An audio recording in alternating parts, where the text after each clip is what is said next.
बिस्मिल्लाहिर्रहमानिर्रहीम अस्सलाम वालेकुम। आप सब व्यूअर्स का वेलकम करती हूँ अपने किचन में एक न्यू रेसिपी के साथ।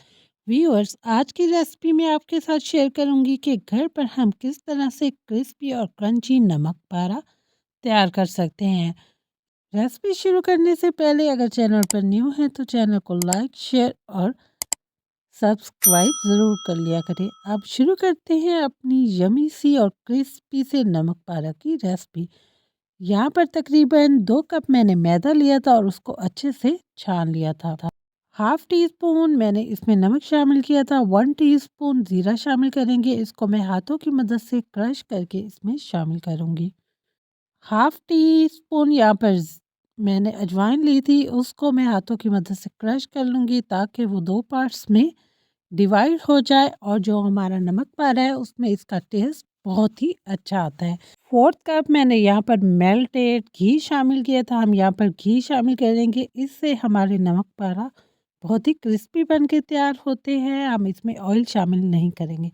यहाँ पर हाफ कप ही मैंने इसमें पानी शामिल किया था और इसकी मदद से हम अपनी डो को अच्छी तरह से रेडी कर लेंगे। हम डो को थोड़ा सख्त गूंदेंगे ताकि हमारे नमक पारे क्रिस्पी बनकर तैयार हों। 15 मिनट के बाद यहाँ पर डो रेडी थी। मैंने इस डो को 2 हिस्सों में डिवाइड कर दिया था और एक पेड़े को मैं इस तरह बेल लूँगी और इसके ऊपर थोड़ा सा खुश्क मैदा शामिल किया था ताकि जब हमें अपने नमक पारे को कट करें तो इसको हम आसानी से उठा सकें, ये आपस में चिपके ना। यहाँ पर मैंने एक पिज़्ज़ा कटर की मदद से इस नमक पारे की शक्ल में कट कर लिया था। अब खुश्क मैदा लगाने की वजह से हम इसको आसानी से इस तरह इकट्ठा कर सकते हैं, ये आपस में बिल्कुल भी नहीं चिपकेंगे। अब हम नमक पारे को डीप फ्राई करेंगे। मैंने पहले ही ऑयल को गर्म होने के लिए रख दिया था। यहाँ पर हमारा ऑयल गर्म हो चुका है। जो हमने अपने नमक पारे रेडी किए थे वो हम इसमें शामिल करेंगे। खुश्क मैदा लगाने की वजह से ये बिल्कुल भी आपस में नहीं चिपके। आप इसको हाथ की मदद से शामिल करेंगे और एक चम्मच की मदद से इसको मिक्स करते रहेंगे ताकि जो हमारे नमक पारे हैं वो क्रिस्पी बनकर तैयार हो।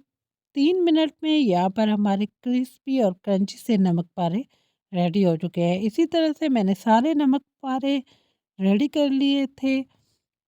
आप इसको चना चाट में भी इस्तेमाल कर सकते हैं और टी टाइम भी इंजॉय कर सकते हैं। ये हमारे घर में तो इसको बच्चे बहुत शौक से खाते हैं। आप भी ये इजी और सिंपल रेसिपी ज़रूर ट्राई करें और इसको इंजॉय करें और मुझे अपनी दुआओं में याद रखें ताकि इस तरह की इजी और सिंपल रेसिपीज़ आपके साथ शेयर करती रहूं।